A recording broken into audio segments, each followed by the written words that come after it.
अब question number हम 13 देखते हैं। क्वेश्चन नंबर 13 में क्या गिवन है? Mr. X is the CEO of a renowned manufacturing company, ABC Limited.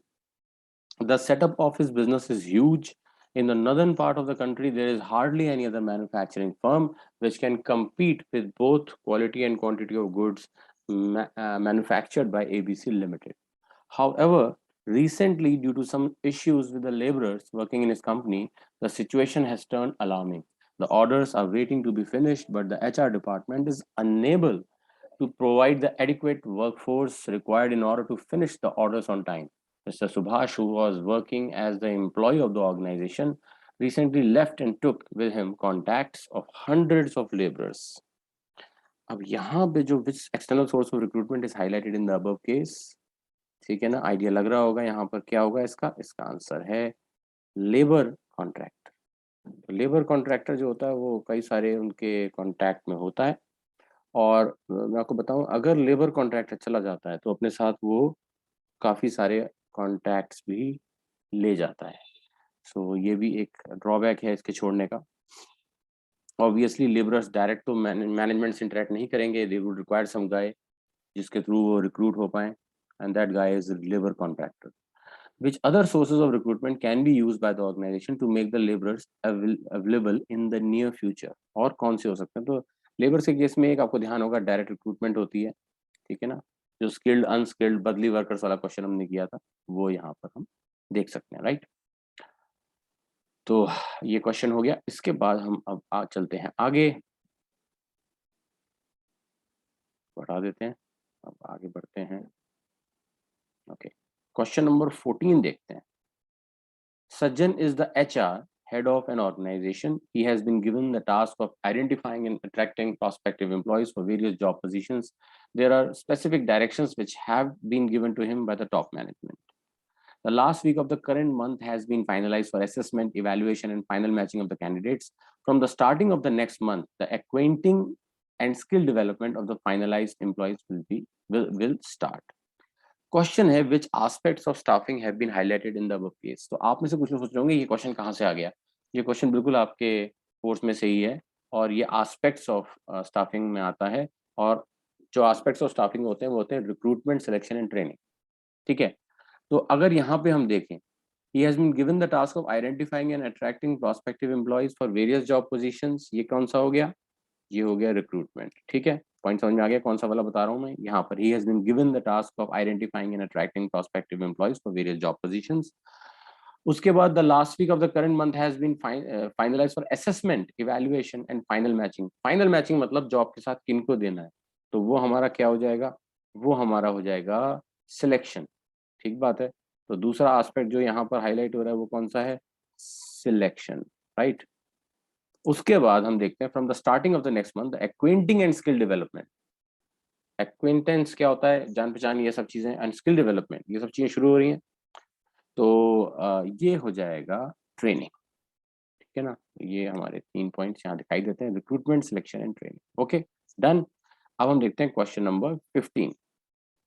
Sanjeev is working in an MNC. Recently, he got placed in a position of increased responsibility in the organization. The organization is very much concerned about the long-term interests of the employees. The management tries its level best to incorporate a culture of encouraging employees to grow and realize their full potential. तो encourage कर रहा है ताकि employees अपने grow करें, full potential तक पहुंचे। और आप देखो which step of the staffing process, तो यहाँ पे ये जो पॉइंट आया ना, it is very much concern about the long term interest of the employee. ये प्रमोशन एंड करियर प्लानिंग की तरफ इंडिकेट कर रहा है, ठीक है ना, प्रमोशन एंड करियर प्लानिंग।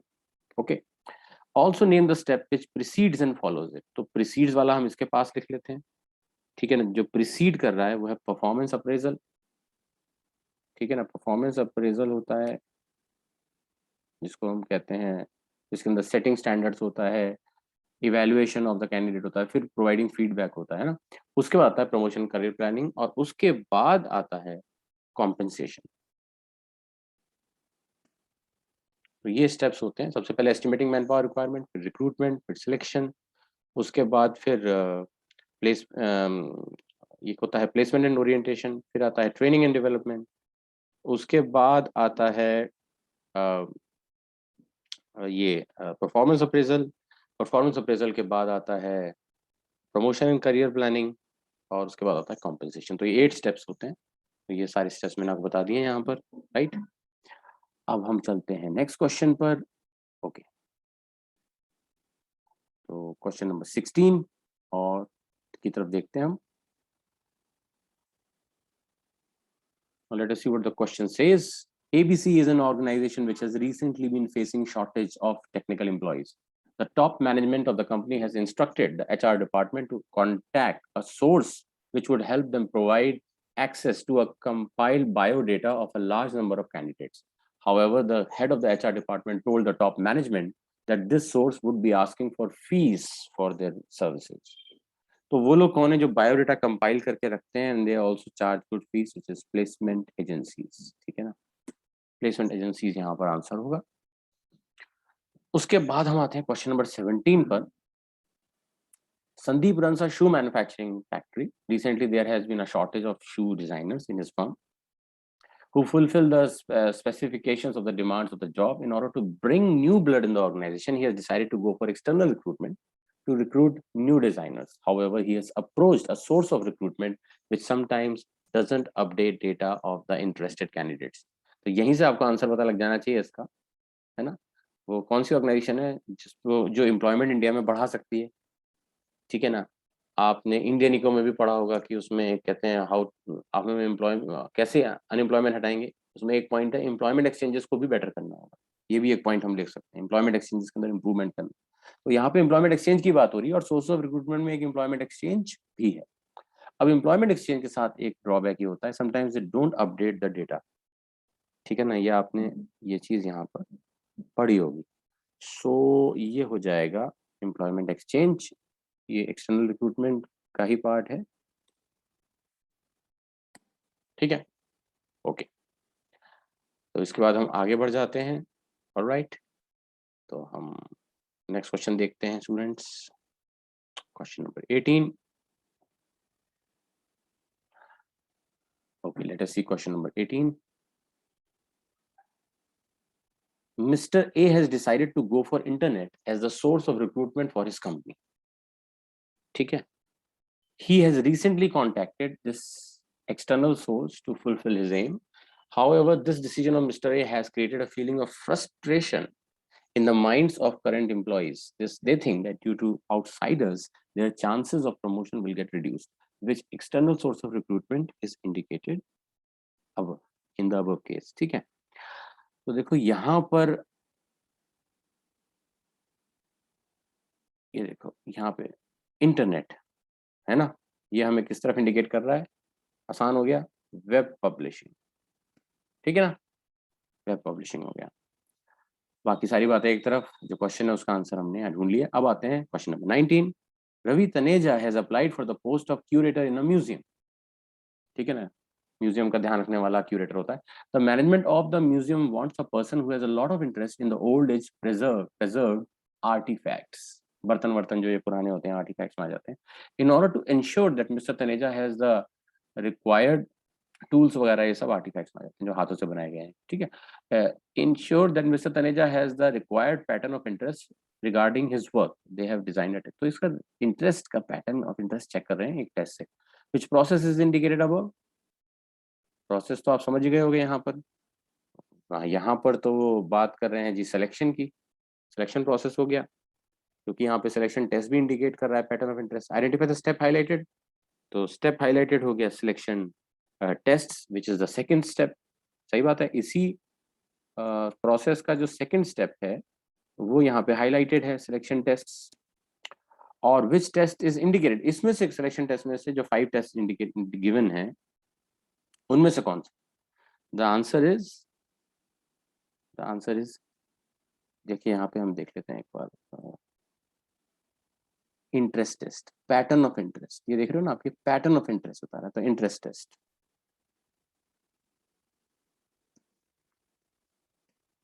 ठीक है, तो ये हमारे इसके आंसर्स हो गए।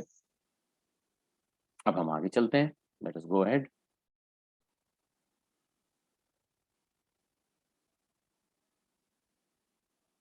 Question number 20. Mr. A has decided to apply a concept in order to achieve systematic learning among the employees. A significant percentage of employees have been less productive due to involvement of hit and trial approach at the ground level.